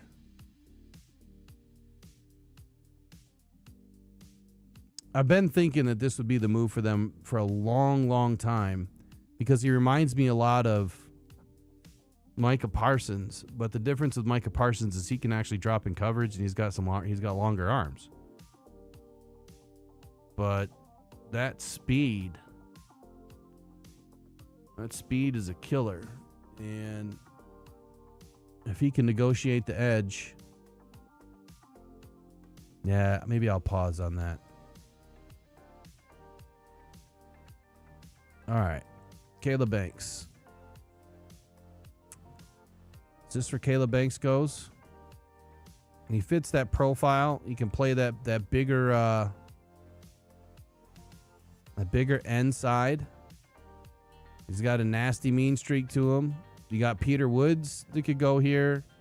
You've got Caden McDonald that could probably go here. He's probably a little too big.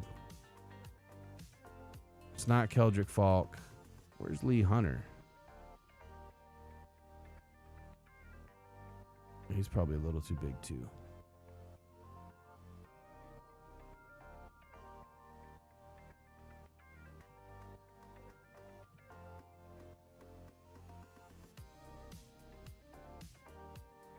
Stuck. Hold on.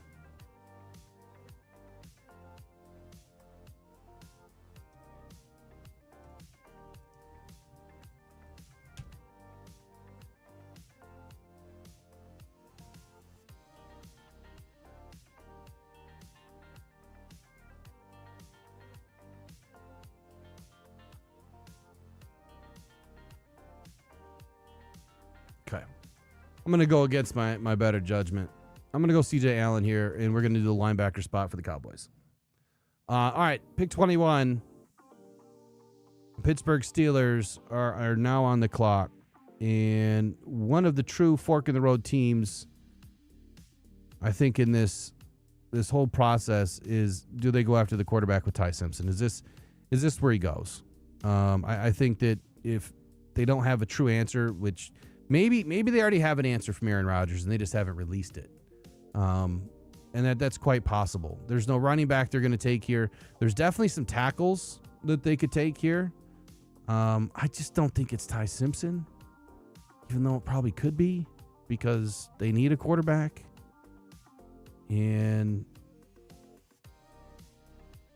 they've got Broderick Jones, left tackle, Broderick Jones.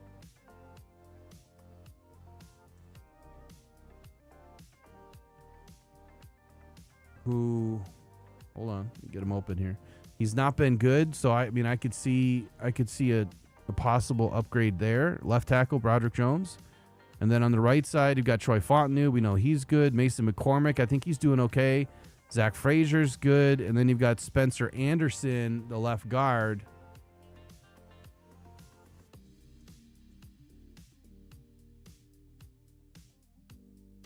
And he's not that great, so we're going to go trenches for Pittsburgh. They've got a little bit of a longer leash anyway, and I think this is where you're going to see Spencer Fano go.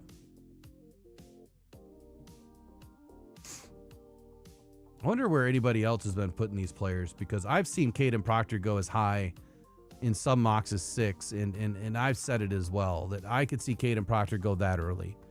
And that would be extremely disappointing, but I'm not surprised. I really wouldn't be surprised. And I've seen Fano off the board, before pick 15. I definitely don't know if he's going to last this long, but I've seen crazier things happen. With pick 22, Los Angeles Chargers.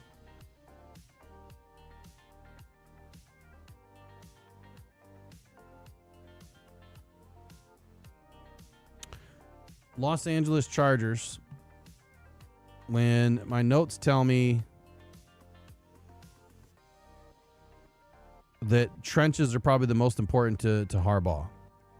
And didn't they sign like a 32-year-old last year to play on the interior of the offensive or the interior of the defensive line that I thought he was 32. Maybe he was 34. They signed some older guy that did not work out. Where is...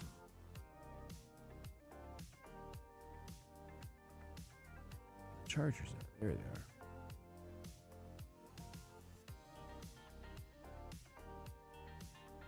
Yeah, Dalvin Tomlinson. There we go. Dalvin Tomlinson. I don't know why I couldn't think of his name. Dalvin Tomlinson is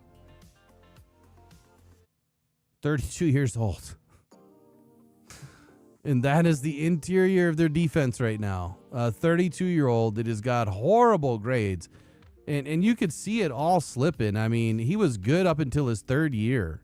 And then there's like this like line of where everything just kept falling off. First it was the tackling to go, and then it was the run defense to go, and now it's the whole defense. So I think interior defensive line probably makes a lot of sense here. Wide receiver, you could go receiver here. There's just not a lot available other than Denzel Boston. And Boston, look, I think he makes it into the first round somewhere. I really do. You know, I probably could have put Max Ahanichor to the Pittsburgh Steelers. That pick probably would have made more sense because I have a feeling that Fano's going to be gone. But I'm going to go ahead and go interior defensive line. If, you know what, maybe I won't. Maybe I won't. I'm thinking, like, here's what I'm thinking. If Max Ahanichor would have gone this early to pick 21, then I think that changes everything for Caden McDonald, and I think it changes everything for TJ Parker. I don't think it changes the rest of the board, though.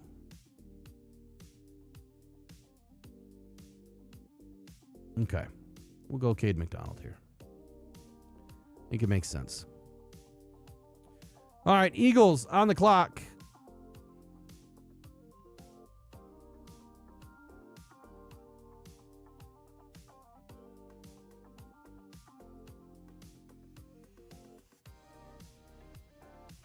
Now, if you guys remember, a few times I've said where if Kenyon Sadiq is on the board here, he's going to be an Eagle. And I believe that. I really believe that. And even with the Bucs, like I think that the Bucs make a ton of sense for Kenyon Sadiq because they don't have Mike Evans. And Kenyon Sadiq's not on the board. And they really need a wide receiver. They also need a tackle. They also need a safety. But there's no safeties that I'm throwing up this early. And edge, I mean, you could go TJ Parker here. And you could go Keldrick Falk. I do like Keldrick Falk in this scenario. And I do like...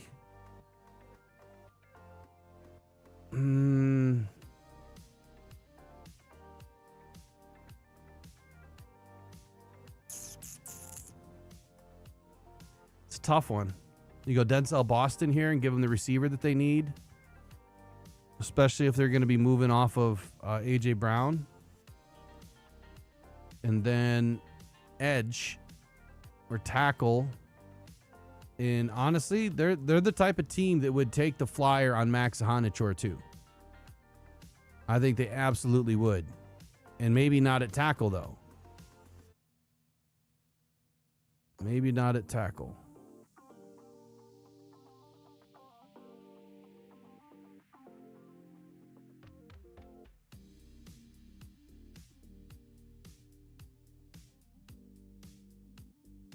So the issue with Philadelphia is you have both of their tackles that have contemplated retirement, and so I think tackle's going to be the move. I'm not going to go edge here.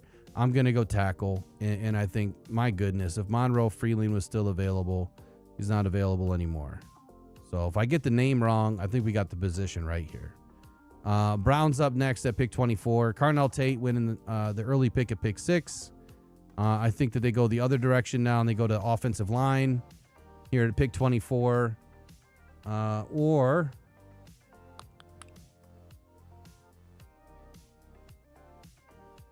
if they didn't go Tate, If they did not go Tate early and they went offensive line early, I think that then you look at potential receiver here.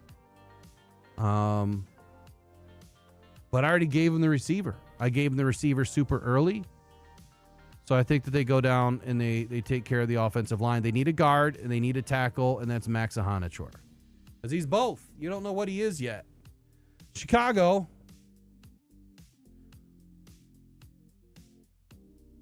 FTB all day and twice on Saturday. Center, defensive line, and safety. There's not a safety here that I think that they really want. But defensive line makes a lot of sense. And the one player I don't want to see go there is Keldrick Falk. Like, I would really be pissed if Keldrick, because he's a damn good run stuffer, and that's the last thing we need to see is a run stuffer there. But I think the pick is going to be Keldrick Falk or it's going to be TJ Parker. I think either one of those two players is going to go to the Bears, and I don't think it's going to be offensive line, even though Blake Miller's still on the board and Caleb Lomu's still on the board. Let me just take a quick peek here.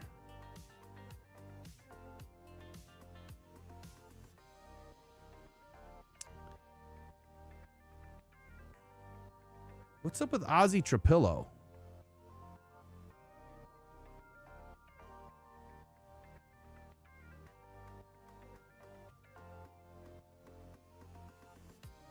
He just turned red on my board for some reason.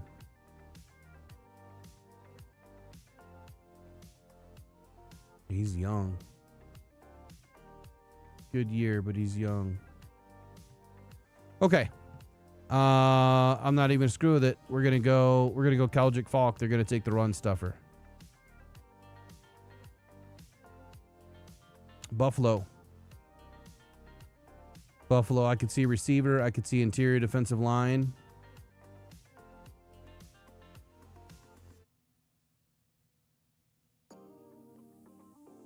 You know what? I'm gonna give Buffalo the field stretcher here. I'm gonna go Denzel Boston. San Francisco, safety was a big need for them. Edge, tackle, guard, all of it. On my notes over here,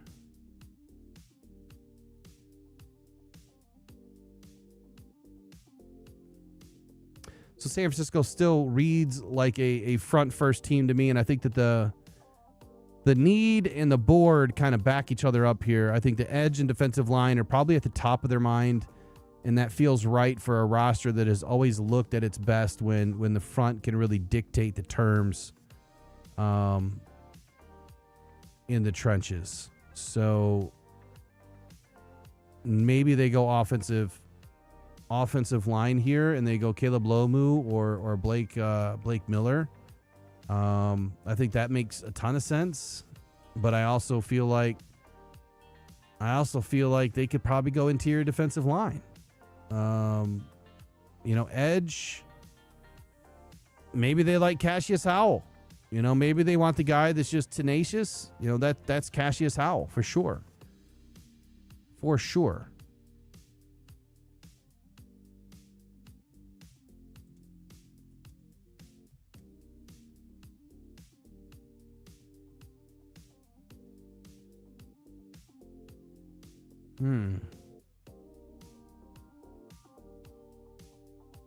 I like Christian Miller here.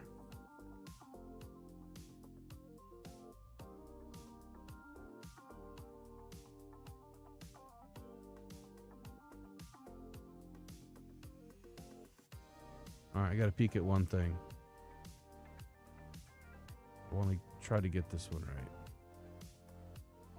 All right, offensive line, you have Trent Williams. We know he's going to be up at any point in time.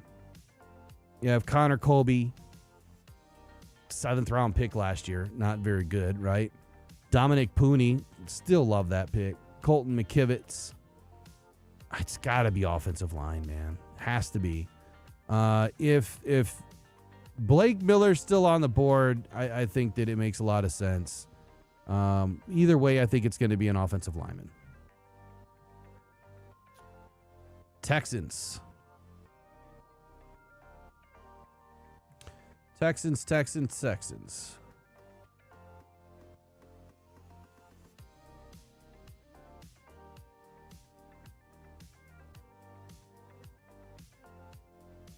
Texans, according to my notes, one of the clearest protect the investment teams around, right? Offensive tackle, interior line are probably right at the top. Defensive line is not far behind. Even with a strong defense, if the offense around the quarterback is shaky, obviously the ceiling kind of gets capped there. There's just not a guard that I love right here other than Emmanuel Pregnan. There's definitely not a center. I mean, if you like Jadarian Price, this is the time to get him. But I would say, without doing a huge deep dive into them, because I didn't really do that giant of a dive into their team, I'm going to take one quick peek at their roster just to confirm. They have Ursery, they have Wyatt Teller, Jake Andrews, Ed Ingram, Braden Smith. So Wyatt Teller.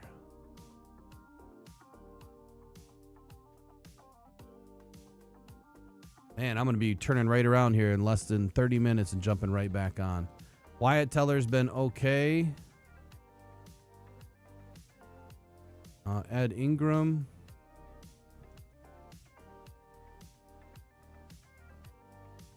Ed Ingram's been And Braden Smith.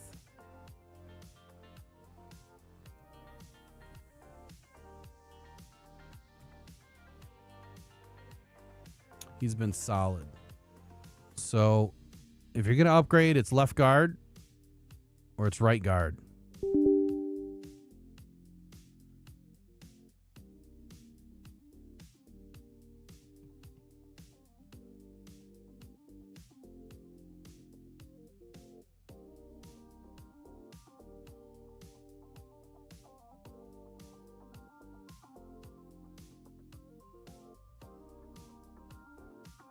Hold on, I gotta delete some files real quick.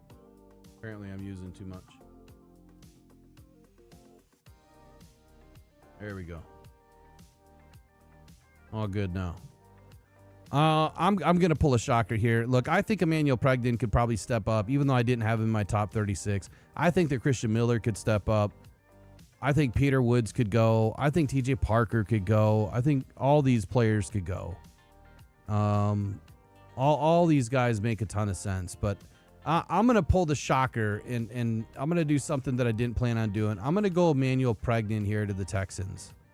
I'm going to pull the pivot. The next best guard goes off the table to the Texans because they definitely value their offense more than anything.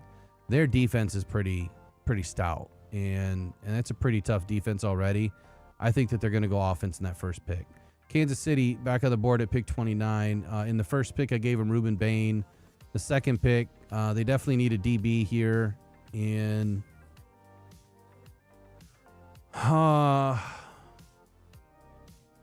let's see.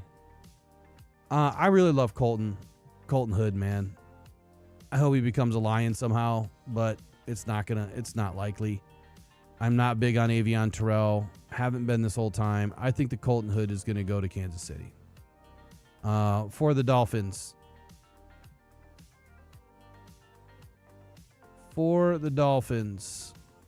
Man, I already got rid of Denzel Boston. I totally forgot. Wide receiver, guard, DB. Dolphins. What did I give him earlier? I gave him Francis Maui Noah. We're going to go defense here.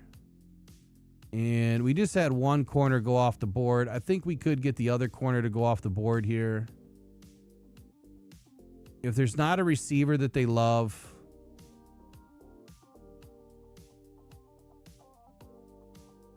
I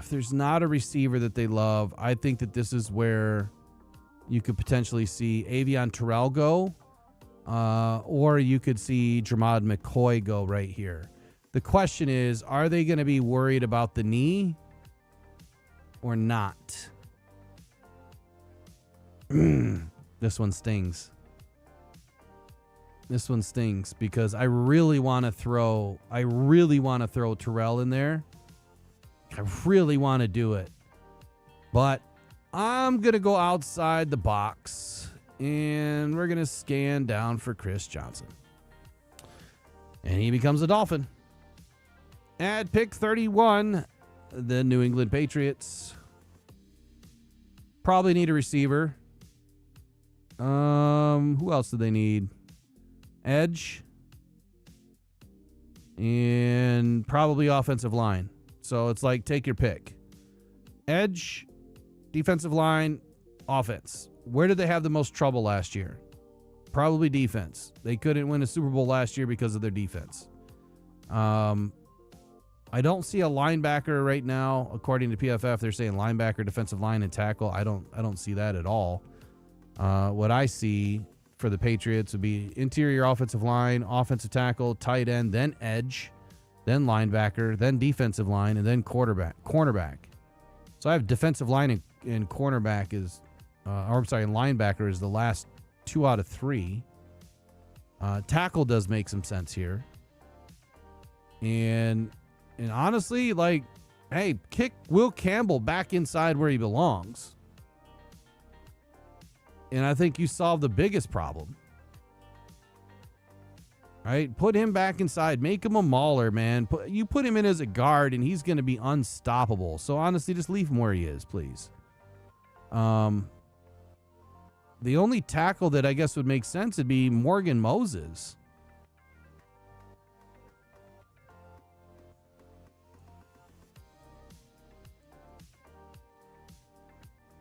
And he's been stellar.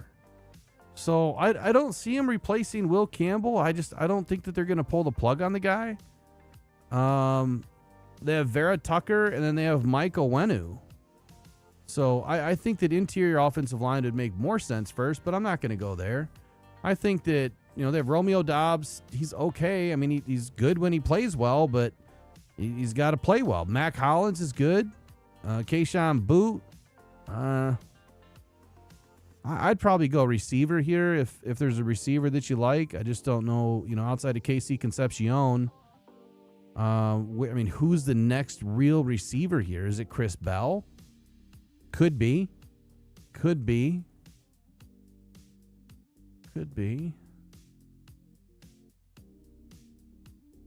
I always got to do a little scan here to see if there's anybody popping for me. All right. Okay. I don't have interior offensive line that I want to give them. I could go edge because that's my 4th pick because I don't see a tight end, obviously. And I could go receiver with KC Concepcion. I'm going to stick in order here. I'm going to go edge. And where are you at, Mason? Mason Thomas. All right. That could be receiver, though. I'm being serious. That could be receiver. All right. Last but not least, the 32nd pick. And then I get to go take a 30-minute break. On the clock.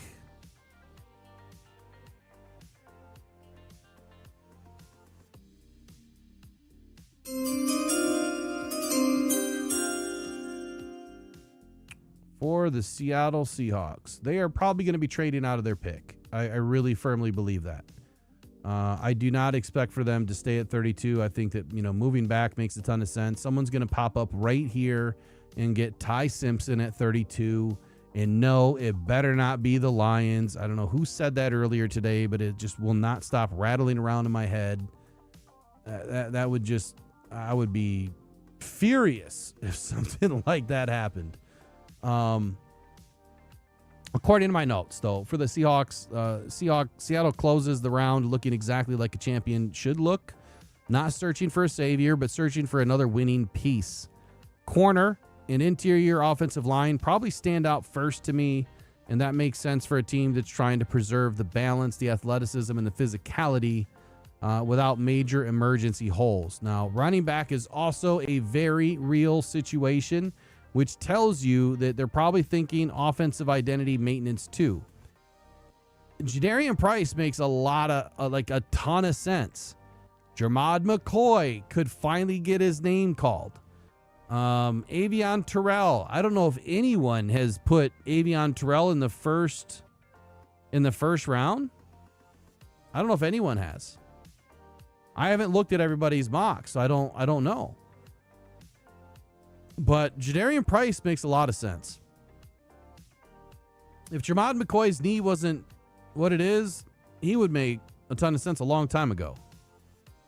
But I think if you're going to take your pick here, if they need edge, it should be TJ Parker or Malachi Lawrence. If you go running back, it's clearly Jadarian Price. And then that gives you that 5th year of control. But what about the rest of their picks? Because they pick at 64, and at 64, you could definitely get Malik Washington. You could probably get Malik Washington at 96. And I think he's just going to be as capable as Jadarian Price. I didn't have Jadarian Price anywhere sniffing the first round, but he does make a ton of sense because of their situation. And if I go look at their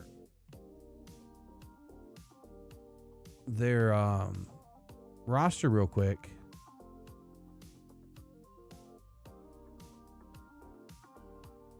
they have Ramondre Stevenson and Travion Henderson. So I just don't see that being a glaring need at the end of the first round. I really don't. DB, Terrell, McCoy, Edge, Parker, or Malachi Lawrence. I think that Zion Young gets jumped. Man.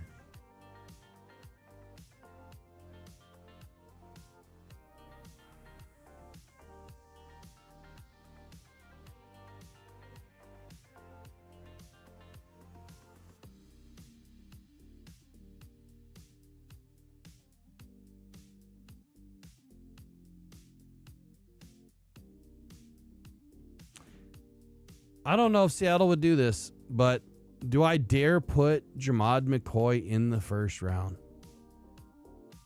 And they take the biggest flyer and risk out of anybody. I'm torn. I'm really torn.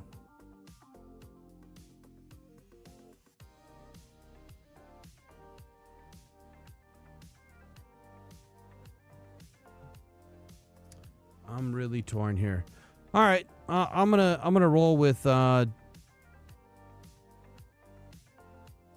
really want to see Cassius Howell go there because I don't want Seattle to be good. And Cassius Howell does make some sense. Hold on, let me go back and look at their defense real quick. 3-4. Robert Spillane, Harold Landry, Draymond Jones, Christian Ellis, Christian Barmore, Milton Williams. Okay.